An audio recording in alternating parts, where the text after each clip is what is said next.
아멘. 사람들마다 옷을 입는 취향이 다릅니다. 디자인은 물론 색깔도 다 다를 수밖에 없지요. 지금 우리 성도님들이 앉아서 예배드리는데 똑같은 옷을 입고 있는 분은 거의 없어요. 우리 찬양단만 색깔을 맞췄지 다 다른 옷을 입고 있습니다. 어느 날 제 아내와 딸이 예약을 했으니까 시간을 내라는 것이었습니다. 어디에 무엇을 예약을 했느냐고 물었습니다. 돌아온 대답은 좋은 곳이니까 시간을 비워 놓으라는 것입니다. 약속한 날짜가 되어 강남에 있는 작은 사무실에 저와 제 아내 그리고 큰딸이 방문했습니다. 그곳은 퍼스널 컬러, 즉 개인에 적합한 색을 코디해 주는 곳이었습니다. 그러니까 이 얼굴 톤에 맞게 어떤 색깔의 옷을 입어야 어울릴 수 있느냐라는 거지요.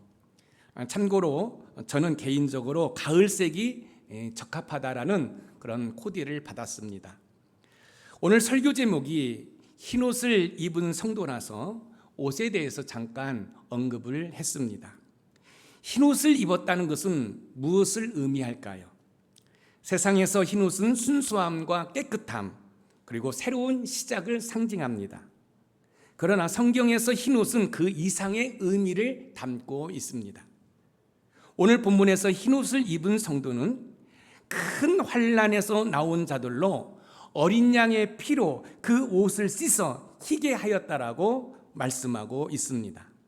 흰옷은 단지 외적인 변화가 아니라 예수 그리스도의 보혈로 주에서 깨끗하게 입은 자들의 모습이라는 사실입니다. 하나님께서는 우리를 세상의 죄와 환난 속에서 지키시고 예수 그리스도의 보혈로 정결하게 하셔서 영원한 승리자로 세우시기를 원하십니다. 이 은혜는 오늘 우리의 삶에도 적용할 수 있습니다. 우리가 흰옷을 입을 수 있는 유일한 길은 우리의 공로나 노력으로 되어지는 것이 아니라 오직 예수님의 보혈을 믿는 믿음으로 가능한 일입니다. 흰옷을 입은 성도는 구원받은 자로 머무는 것이 아니라 구원의 감격을 입술과 삶으로 선포하는 증인의 삶을 살아야 합니다. 오늘 본문에 보니까 하늘 보좌 앞에서 흰옷을 입은 성도들이 구원하심이 보좌에 앉으신 우리 하나님과 어린 양께 있다라고 큰 소리로 외치고 있습니다. 이처럼 우리도 예수님의 보혈로 정결케 된 자로서 구원의 기쁨을 세상에 선포하는 삶을 살아야 합니다. 더 나아가 흰옷을 입은 성도는 찬양과 경배로 하나님께 영광을 돌리는 예배자의 삶을 살아내야 합니다. 흰옷을 입은 성도들은 보좌의 앞에 엎드려 하나님께 모든 찬송과 영광과 감사와 존귀를 드리는 것입니다. 이처럼 예배는 예배당에서만 머무는 것이 아니라 우리의 삶 전체가 하나님께 드려지는 예배가 되어야 합니다. 흰옷을 입었다는 것은 예수님의 보혈로 정결하게 되어 하나님 앞에 설 수 있다는 것입니다. 얼마나 감격스러운 일입니까? 죄인된 저와 여러분들이 예수님의 보혈로 깨끗이 죄 씻음을 받아서 승리의 상징인 흰옷을 입고 하나님 앞에 서게 된다는 거예요. 지난주에는 상징성으로 14만 4천 명이 쓴다고 했는데 오늘 본문에 보면 그 수를 헤아릴 수 없는 많은 성도들이 예수 그리스도의 보혈로 정결케 된 흰옷을 입고 하나님 보좌 앞에 서서 우리의 구원함이 보좌에 앉으신 하나님과 어린 양께 있다라고 선포하고 있다는 사실입니다. 그런 본문을 통해서 흰옷을 입은 성도는 어떻게 해서 흰옷을 입게 되었는지 살펴보면서 저와 여러분도 흰옷을 입고 하나님 앞에 서게 될 날을 기대하며 하나님께서 주신 은혜로 여러분의 생각과 마음이 따뜻해지는 복된 시간이 되기를 주님의 이름으로 축복합니다. 흰옷을 입은 성도는 보혈로 승리한 것입니다. 흰옷을 입었다는 것은 승리를 했다는 것입니다. 그런데 놀라운 사실은 그 승리의 원인이 저와 여러분을 구원하시기 위해서 우리 예수님께서 저 십자가에서 흘리신 보혈로 되어졌다는 사실입니다. 오늘 본문 요한계시록 7장 14절 말씀을 읽어보겠습니다. 시작. 내가 말하기를 내 주여 당신이 아시나이다 하니 그가 나에게 이르되 이는 큰 환난에서 나오는 자들인데 어린 양의 피에 그 옷을 씻어 희게 하였느니라. 어린 양의 피에 그 옷을 씻어 희게 하였느니라. 이 흰옷은요 자동적으로 입는 게 아니에요. 우리가 입은 이 흰옷은 여러분 뒤로 얼룩져 있어요. 차마 볼 수가 없어요. 그런데 저와 여러분들을 구원하시기 위해서 우리 예수님이 십자가에서 흘리신 그 보혈이 우리의 죄로 얼룩진 이 옷을 다 깨끗하게 정결하게 희게 하셔서 하나님의 보좌 앞에 설 수 있게 되었다는 말씀입니다. 요한계시록 7장은 6장의 심판 장면 사이에 삽입된 보호와 승리의 환상입니다. 전반부에서는 인침받은 14만 4천 명이 오늘 본문에 와서는 셀 수 없는 큰 무리로 말씀하고 있는데, 여기 큰 무리 속에는 이방인을 포함한 구속받은 모든 사람들이 환난 가운데 어떻게 구원받고 승리했는지를 보여주고 있습니다. 사랑하는 성도 여러분, 21세기를 살아가고 있는 저와 여러분들도 이 땅에서 승리하기를 원한다고 한다면 예수님의 보혈을 의지하고 사용하는 은혜가 있으시기를 주님의 이름으로 축복합니다. 하나님께서는 모든 민족과 족속 가운데 하나님의 백성을 택하셔서 그들이 세상의 죄와 환난에 무너지지 않고 예수 그리스도의 보혈로 정결케 되어 영원한 승리자로 서기를 원하십니다. 이는 단순히 종말의 구원뿐만 아니라 오늘의 삶 속에서도 승리자로 세워주시기를 원하셔요. 사랑하는 성도 여러분, 우리는 죄악된 세상을 떠날 수 없습니다. 저와 여러분들은 이 죄악된 세상에서 살 수밖에 없습니다. 이 죄악된 세상에서 승리할 수 있는 길은 예수 그리스도의 보혈을 의지할 때 여러분 승리할 수 있음을 믿으시기 바랍니다. 하나님께서는 우리에게 승리의 상징인 흰옷을 주시고자 하십니다. 하지만 흰옷은 스스로 세탁해서 입는 것이 아닙니다. 오직 어린 양이신 예수님께서 십자가에서 흘리신 보혈로만이 우리의 죄로 얼룩진 이 옷을 깨끗이 정결케 할 수 있음을 믿으시기 바랍니다. 예수님께서 십자가에서 흘리신 보혈은 죄의 씻음의 실체입니다. 하나님께서는 바로 그 보혈을 통해서 저와 여러분들에게 승리의 상징인 흰옷을 입혀주시는 줄 믿으시기 바랍니다. 우리는 어떻게 하면 승리의 상징인 흰옷을 입을 수 있을까요? 흰옷을 입기 위해서는 예수님의 보혈로 죄 씻음을 받아야 합니다. 왜냐하면 오직 그리스도의 보혈만이 우리를 정결케 하기 때문에 그렇습니다. 저와 여러분들은 원죄가 있습니다. 자범죄가 있습니다. 이 죄는 다른 것으로 씻을 수 없습니다. 오직 예수 그리스도의 보혈로만이 죄로 오염된 우리를 씻을 수 있고 덮을 수 있음을 믿으시기 바랍니다. 예수님의 보혈로 죄의 씻음을 받아야 한다는 사실을 요한 1서 1장 7절을 통해서 확인할 수 있습니다. 같이 읽어봅니다. 시작. 그가 빛 가운데 계신 것 같이 우리도 빛 가운데 행하면 우리가 서로 사귐이 있고 그 아들 예수의 피가 우리를 모든 죄에서 깨끗하게 하실 것이요. 그 아들 예수의 피가 우리를 모든 죄에서 깨끗하게 하실 것이요. 하나님의 아들 예수님의 보혈이 우리의 모든 죄를 깨끗하게 하시는 줄 믿으시기 바랍니다. 그뿐만 아니라 우리의 더러운 양심까지도 깨끗하게 하신다고 말씀하고 있어요. 히브리서 9장 14절 말씀이에요. 읽어봅니다. 시작. 하물며 영원하신 성령으로 말미암아 흠없는 자기를 하나님께 드린 그리스도의 피가 어찌 너희 양심을 죽은 행실에서 깨끗하게 하고 살아계신 하나님을 섬기게 하지 못하겠느냐. 그리스도의 피가 어찌 너희 양심을 죽은 행실에서 깨끗하게 하고 살아계신 하나님을 섬기게 하지 못하겠느냐.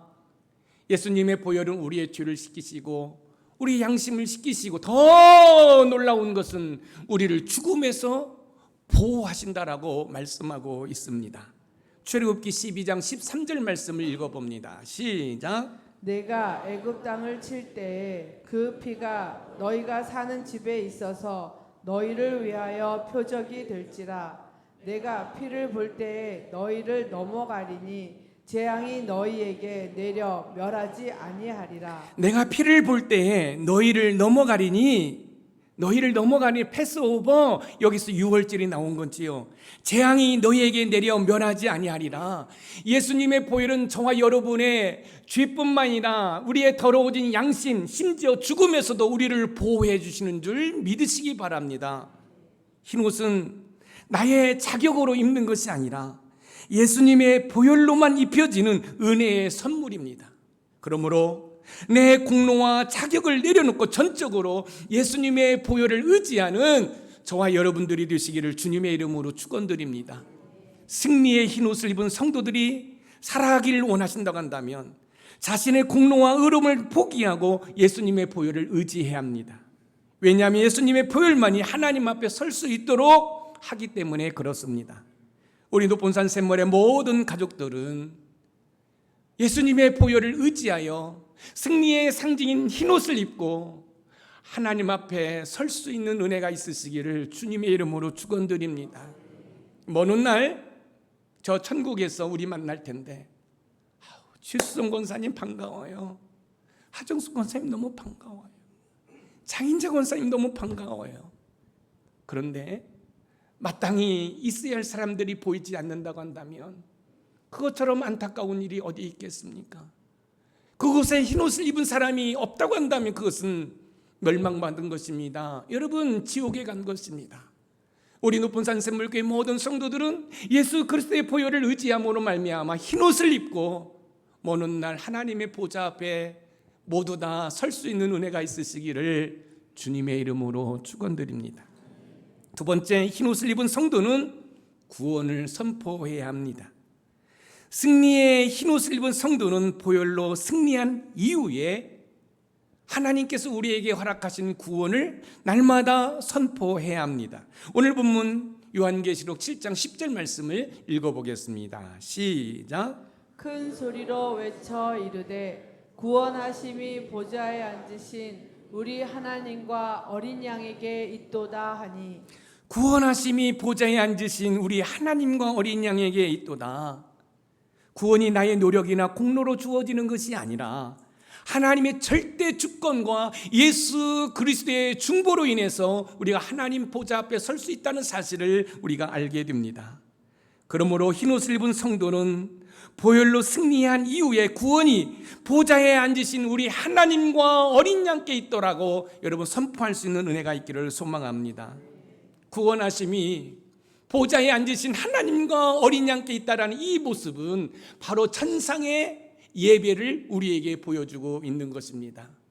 여러분, 하얀 옷을 입은 성도들이 나의 구원하심이 보좌에 앉으신 하나님과 어린 양께 있도다라고 선포하는 것, 그것이 바로 저와 여러분의 선포가 되기를 소망합니다. 이 땅에서도 저와 여러분들이 나를 구원하심이 하나님의 보좌에 앉으신 하나님과 어린 양께 있다라고 담대히 세상 사람들에게 선포할 수 있는 은혜가 있으시기를 주님의 이름으로 축원드립니다. 하나님께서는 성도들이 단지 구원받은 상태에 머물지 않고 그 구원의 능력을 세상에 선포하며 증언하는 삶을 살기를 원하십니다. 우리의 구원은 개인적 체험에 머물러서는 안 됩니다.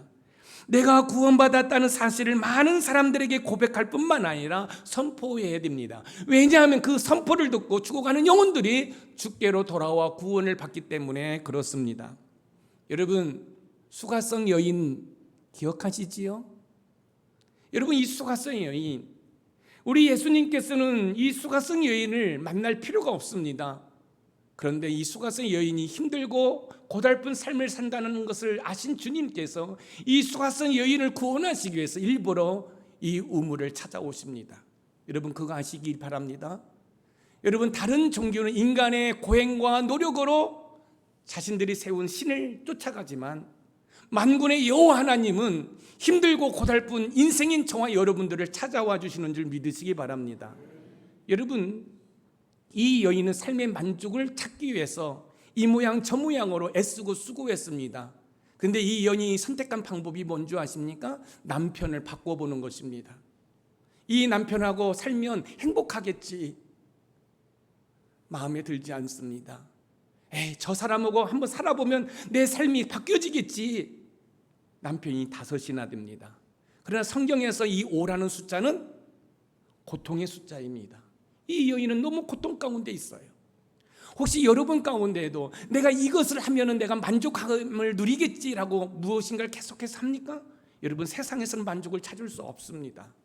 그것을 아신 주님께서 이 사마리아 여인, 이 수가스 여인을 찾아오신 것입니다. 그리고 이 여인의 답답한 영적인 문제를 해결해 주었습니다. 그게 뭘까요? 예배였습니다.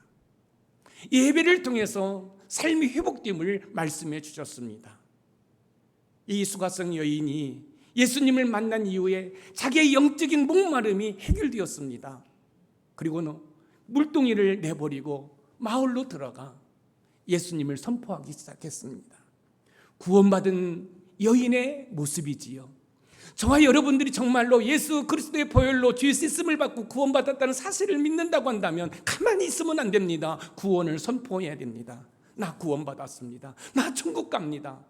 그럴 때 죽어가는 영혼들이 여러분의 선포를 듣고 주께로 돌아오는 은혜가 있을 줄 믿으시기 바랍니다. 특별히 관계전도 119가 나를 구원하신 하나님을 선포할 수 있는 좋은 기회인 줄 믿으시기 바랍니다. 저와 여러분이 구원받은 것은 우리의 노력이나 공로가 아니라 예수님께서 십자가에서 대속의 제물이 되셔서 물 한 방울 피 한 방울 남기지 않고 쏟으심으로 말미암아 우리가 구원을 받았습니다. 이처럼 예수님을 통한 승리는 우리의 말과 행동뿐만 아니라 삶 자체로 여러분 선포하는 은혜가 있으시기를 주님의 이름으로 축원드립니다. 우리는 어떻게 하면 구원을 선포할 수 있을까요? 구원을 선포하기 위해서는 내가 구원받았다는 확신과 믿음이 있어야 합니다. 왜냐하면 선포는 체험에서 나오고 체험은 그리스도께서 나를 구원하셨다는 믿음에서 발생하기 때문에 그렇습니다. 내가 구원받았다는 확신, 내가 구원받았다는 믿음이 없이는 구원을 선포할 수 없습니다. 여러분, 내가 구원받았다는 사실을 내가 선포하기 위해서 우리는 한 가지 사실을 기억해야 됩니다. 그것은 사죄의 확신입니다. 내가 사죄의 확신이 없이는 내가 구원받았다고 외칠 수 없어요. 내가 믿음이 좀 좋은 것 같을 때 나 구원의 확신이 있어. 그런데 사탄 마귀는 죄를 떠오르게 합니다. 네가 죄를 지었는데 무슨 네가 구원받아? 아니에요. 여러분, 구원의 확신이 흐릿한 것은 사죄의 확신, 죄 씻음 받았다는 확신이 없기 때문에 그렇습니다. 사랑하는 성도 여러분, 나의 노력이나 공로로 죄 씻음을 받는 게 아니에요. 예수님이 나를 대신해서 십자가에 못 박혀 죽으셨고 십자가에서 흘리신 그 보혈이 나를 정결케 한다라는 확신, 믿음이 우리의 죄를 용서받고 씻김을 받는다는 사실을 믿으시기 바랍니다. 우리는 하나님의 은혜로 구원받은 사실을 선포해야 됩니다. 왜냐하면 입으로 시인할 때 구원에 이르기 때문에 그래요. 로마서 10장 9절에서 10절 말씀을 읽어봅니다. 시작. 네가 만일 네 입으로 예수를 주로 시인하며 또 하나님께서 그를 죽은 자 가운데서 살리신 것을 내 마음에 믿으면 구원을 받으리라. 사람이 마음으로 믿어 의에 이르고 입으로 시인하여 구원에 이르느니라. 입으로 시인하여 구원에 이르느니라. 내가 구원받았다고 선포할 때 나의 믿음이 굳건해지기 때문에 구원받은 자들은 구원이 뭐예요? 보좌에 앉으신 하나님과 어린 양께 있다라고 담대히 선포해야 합니다. 구원의 확신이 있는 사람은 이 구원을 선포할 수밖에 없습니다. 시편 107편 2절에서 3절 말씀을 읽어보겠습니다. 시작. 여호와의 속량을 받은 자들은 이같이 말할지어다. 여호와께서 대적의 손에서 그들을 속량하사 동서남북 각 지방에서부터 모으셨도다. 여호와의 속량을 받은 자들은 이같이 말할지어다. 구원의 감격은 침묵하지 않습니다. 입으로 삶으로 잊혀지는 것이 복음의 열매입니다. 구원받은 우리는 구원을 선포해야 됩니다. 내가 만난 예수님을 선포해야 됩니다. 내가 만난 예수님이 얼마나 좋은 분인지를 선포해야 합니다. 왜냐하면 나에게 있어 예수님은 너무너무 소중한 분이기 때문에 그렇습니다. 저와 여러분들이 구원받아 하나님을 향하여 아빠라고 부를 수 있는 거, 그거 예수님 때문인 줄 믿으시기 바랍니다. 여러분이 갖고 싶은 소중한 선물이 있습니까? 일부 예배 때 우리 전세영 우리 청년한테 물어봤어요. 이런저런 물어보다가 대답을 잘 안 해요. 그래서 승용차를 선물 받으면 출퇴근할 때 좋지 않을까? 그러면 승용차를 선물 받았다고 생각하면 어떠냐고 물어봤어요. 너무너무 좋다는 거죠. 그리고 좋은 것으로 끝나냐? 그러니 물어봤어요. 그렇지 않다는 거예요. 다른 사람들한테 자랑한다는 거예요. 승용차를 선물 받았기 때문에 그 받은 승용차가 너무너무 좋아서 다른 사람들한테 나 승용차 선물 받았다고 자랑한다는 거지요. 구원이 바로 그런 것입니다. 아니, 구원이 그보다 더 크고 귀한 것인 줄 믿으시기 바랍니다. 정말로 여러분들이 예수님의 보혈로 죄 씻음을 받고 구원을 받았다는 확신이 있다고 한다면 구원을 여러분만 누리지 말고 선포하는 은혜가 있으시길 소망합니다. 나의 구원이 보좌에 앉으신 하나님과 어린 양께 있다라고 선포할 때 그 구원을 모르는 자들이 그 구원의 선포를 듣고 주께로 돌아오는 줄 믿으시기 바랍니다. 사랑하는 성도 여러분, 여러분이 구원을 받았다는 확신이 있다면 그 구원의 감격을 말과 행동으로 선포하시기 바랍니다. 여러분이 여러분의 구원을 선포할 때 여러분의 구원은 확고해질 뿐만 아니라 죽어가는 영혼들이 여러분이 선포하는 그 구원을 듣고 주께로 돌아오는 줄 믿으시기 바랍니다. 앞에서도 말씀을 드렸던 것처럼 관계 전도 119는 구원을 선포할 수 있는 좋은 기회입니다. 여러분, 죽어가는 영혼들에게 우리의 구원이 보좌에 앉으신 하나님과 어린 양께 있다라고 선포하는 은혜가 있기를 주님의 이름으로 축원드립니다. 사랑하는 성도 여러분, 여러분이 구원을 받았다는 확신이 있다면 그 구원의 감격을 말과 행동으로 선포하시기 바랍니다. 여러분이 받은 그 구원을 선포할 때 여러분의 그 구원에 관한 믿음은 굳건해지고 죽어가는 영혼들이 주께로 돌아올 줄 믿습니다. 그래서 이번 관계전도 119 구원 선포를 통해서 죽어가는 영혼들이 주께로 돌아오는 은혜가 있으시기를 주님의 이름으로 축복합니다. 마지막으로 세 번째, 흰옷을 입은 성도는 찬양과 경배를 할 수밖에 없습니다. 예수님의 보혈로 깨끗이 죄 씻음을 받았습니다.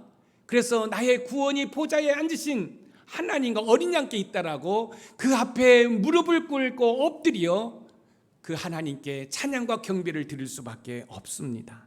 오늘 본문 요한계시록 7장 11절에서 12절 말씀을 읽어봅니다. 시작. 모든 천사가 보좌와 장로들과 네 생물의 주위에 서 있다가 보좌 앞에 엎드려 얼굴을 대고 하나님께 경배하여 이르되 아멘. 찬송과 영광과 지혜와 감사와 존귀와 권능과 힘이 우리 하나님께 세세토록 있을지어다. 아멘 하더라. 하나님께 경배하여 이르되 아멘.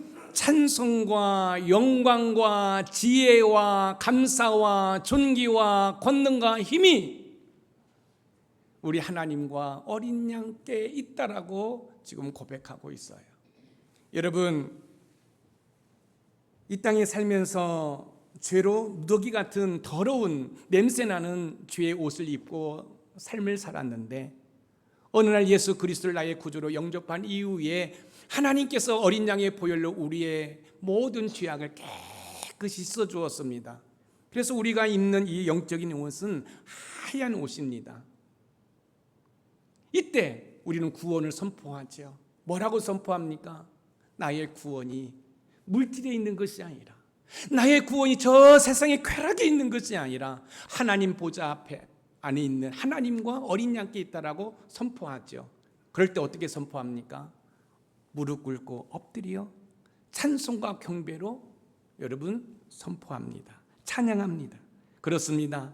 구원하심이 보좌에 앉으신 하나님과 어린 양께 있다라고 담대히 선포할 수 있는 저와 여러분들이 되기를 소망합니다. 과연 저와 여러분들이 구원받을 수 있을까요? 없지요. 그런데 우리가 하나님의 자녀로 살아갈 수 있는 것은 저와 여러분을 죄악에서 구원하시기 위해서 십자가에서 못 박혀 피 흘려 죽으신 예수님의 그 은혜로 우리가 구원받아 살아가고 있음을 믿으시기 바랍니다. 하나님께서는 성도들이 구원의 결과로 하나님을 높이고 경배하는 예배자로 살아가기를 원하십니다. 예배는 단순히 찬양하는 시간이 아니라 삶 전체로 하나님께 영광 돌리는 것입니다. 예수 그리스도는 우리를 구원하셨을 뿐만 아니라 우리의 예배의 대상이십니다. 그러므로 예수님의 십자가의 구속의 은총으로 구원받은 저와 여러분들은 찬양과 경배를 드려야 합니다. 하나님께서 예수 그리스도를 통해서 우리를 구원하신 목적은 저와 여러분을 통해서 찬양과 경배를 받으시기를 원하시는 줄 믿으시기 바랍니다. 그거 아십니까? 하나님께서는 예배자를 찾으십니다. 바로 저와 여러분들이 예배자를 찾으시는 하나님께 반응하여 지금 예배드리고 있음을 믿으시기 바랍니다. 우리는 어떻게 진정한 예배자가 될 수 있을까요? 진정한 예배자가 되기 위해서는 우리의 삶 전체를 하나님께 올려드려야 됩니다. 왜냐하면 예배는 형식이 아니라 삶의 중심이자 방향이기 때문에 그렇습니다. 지금처럼 형식을 갖춘 예배도 중요하지만 실제적인 예배는 이 예배당을 나가면서 시작된다는 사실을 여러분 꼭 기억하시기 바랍니다. 여러분의 발걸음이 옮겨지는 곳이 바로 그것이 예배드리는 것이고 여러분의 입술에서 나오는 것이 바로 하나님을 찬양하는 말씀이 되기를 주님의 이름으로 축원드립니다. 그래서 우리는 하나님께 예배드릴 때 우리의 생명을 다해 예배해야 합니다. 요한복음 4장 24절 말씀을 우리 읽어보겠습니다. 시작. 하나님은 영이시니 예배하는 자가 영과 진리로 예배할지니라. 영과 진리로 예배할지니라는 성령의 도우심을 받아 예수 그리스도의 복음의 진리에 기초하여 예배를 드리라는 거지요. 이것을 단순하게 쉽게 말하면 생명을 걸고 하나님께 예배하라는 것입니다. 로마서 12장 1절 말씀을 읽어봅니다. 시작. 그러므로 형제들아 내가 하나님의 모든 자비하심으로 너희를 권하노니 너희 몸을 하나님이 기뻐하시는 거룩한 산 제물로 드리라. 이는 너희가 드릴 영적 예배니라. 거룩한 산 제물로 드리라. 구원받은 우리는 반응을 해야 됩니다. 정말 여러분들이 구원받았다는 사실을 믿는다고 한다면 반응을 해야 돼요. 그게 뭔지 아세요? 예배입니다. 지금 여러분들이 예배를 드린다는 것은 나 하나님 나 구원받았습니다. 나는 이것을 믿습니다. 그래서 반응하는 것이 뭐예요? 예배라는 사실이에요. 그런데요, 마땅히 이 땅에 하나님의 자녀로 살아가면서 예배 드려야 할 시간에 쇼핑하고 있고 여러분 등산하고 있고 뭐 가정의 대소사라고 결혼식에 이 모임에 저 모임에 간다라는 것은 내가 구원받은 확신이 없는 거예요.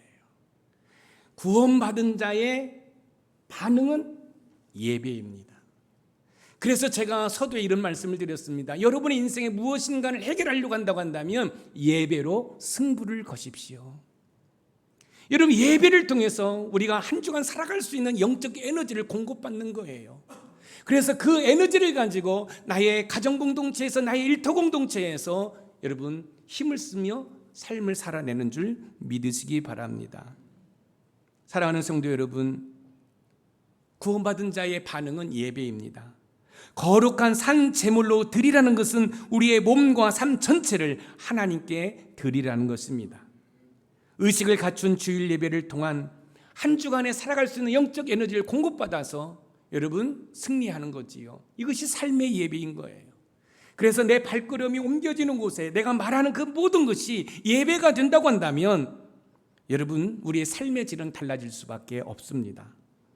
다니엘은 온갖 위협에서도 예배를 포기하지 않았던 것처럼 우리의 예배는 어떠한 상황에서도 지속되어야 합니다. 삶이 예배가 될 때 예배는 우리의 일상의 태도와 방향성을 다르게 합니다. 지금 내가 있는 곳에서 내가 말하는 것이 예배가 된다고 할 때 우리의 말과 행동은 달라질 수밖에 없습니다. 그러니 사랑하는 성도 여러분, 예배를 삶의 중심으로 회복하시는 은혜가 있으시기를 소망합니다. 찬양이 삶을 지배하고 경배가 하루를 지배하는 성도는 어떠한 혼란 가운데서도 여러분 좌절하거나 포기하지 아니하고 승리하는 줄 믿으시기 바랍니다. 사랑하는 성도 여러분, 이 땅에서의 삶으로 우리가 끝나지 않습니다. 우리는 하나님의 심판을 받게 됩니다. 그런데요, 예수 그리스도의 보혈의 공로를 의지하는 자들은 모든 죄악에서 깨끗이 씻음받아 구원받게 되는 줄 믿으시기 바랍니다. 구원받은 자의 반응은 뭐라고요? 예배입니다. 저는 우리 높은산 샘물교회 모든 성도들이 여러분의 인생의 답답한 문제들을 예배로 승부를 거는 은혜가 있으시기를 주님의 이름으로 축원드립니다. 오늘 본문은 우리가 어떤 존재로 살아가야 하는지를 잘 설명해 주고 있습니다.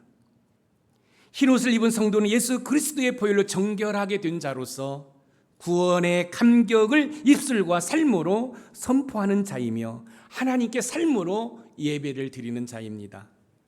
그러나 우리는 그렇게 살아갈 수 없습니다. 왜냐하면 우리 안에는 여전히 죄가 있고 자기 의로 살아가려는 교만이 있을 뿐만 아니라 삶의 중심이 예배가 아니라 자기 자신일 때가 많기 때문에 그렇습니다. 하지만 저와 여러분들은 흰옷을 입을 수 있습니다. 어떻게 해요? 지금도 하나님의 우편 보좌에서 저와 여러분을 위해서 중보기도하고 계시는 주님이 이끌어 주시기 때문에, 그뿐만 아니라 우리의 심령 가운데 우리를 돕기 위해 계신 그 성령 하나님의 도우심을 받는다고 한다면 연약한 우리들이지만 결국은 흰 옷을 입고 하나님 보좌 앞에 서서 나의 구원하심이 하나님의 보좌에 앉으신 하나님과 어린 양께 있다라고 선포할 수 있음을 믿으시기 바랍니다. 나의 노력으로, 나의 공로로는 살 수 없습니다. 그러나 지금도 저와 여러분을 위해서 중보기도하고 계시는 주님이 계셔요. 나를 돕기 위해서 우리의 심령 가운데 찾아가고 계신 성령 하나님이 계셔요. 그 성령 하나님의 도우심을 받을 때 저와 여러분들이 이렇게 외칠 수 있습니다. 나의 구원하심이 보좌에 앉으신 하나님과 어린 양께 있다라고 선포할 수 있고, 그 하나님 앞에 엎드려 찬송과 경배를 올려드릴 수 있음을 믿으시기 바랍니다. 사랑하는 높은산 샘물 가족 여러분, 사랑하는 나의 동역자 여러분, 나의 구원이 물질에 있는 것이 아니라, 권력에 있는 것이 아니라, 세상에 있는 것이 아니라 보좌에 앉으신 우리 하나님과 어린 양께 있음을 기억하시고 예배로 승부를 거는 은혜가 있기를 소망합니다. 여러분들이 정말로 구원을 받았다면 반응이 있어야 합니다. 무엇으로 반응하죠? 예배로 반응하는 것입니다. 예배로 반응하시고 예배로 승부를 거시고 예배를 통해서 영적 싸움에서 승리할 수 있는 은혜가 있으시기를 주님의 이름으로 축원드립니다. 오늘 말씀의 키워드입니다. 같이 읽어봅니다. 시작. 흰옷을 입은 성도는 보혈로 정결케 되어 하나님의 구원을 선포하고 삶 전체로 하나님을 예배하는 존재다. 아멘. 저와 여러분들은 승리의 상징인 깨끗이 죄쓰음을 받은 흰옷을 입은 성도인 줄 믿으시기 바랍니다. 여러분, 세상에서 당당히 맞서시기를 바랍니다. 왜요? 하나님이 나와 함께 하시고 성령 하나님이 도우시기 때문에 그렇습니다. 아멘.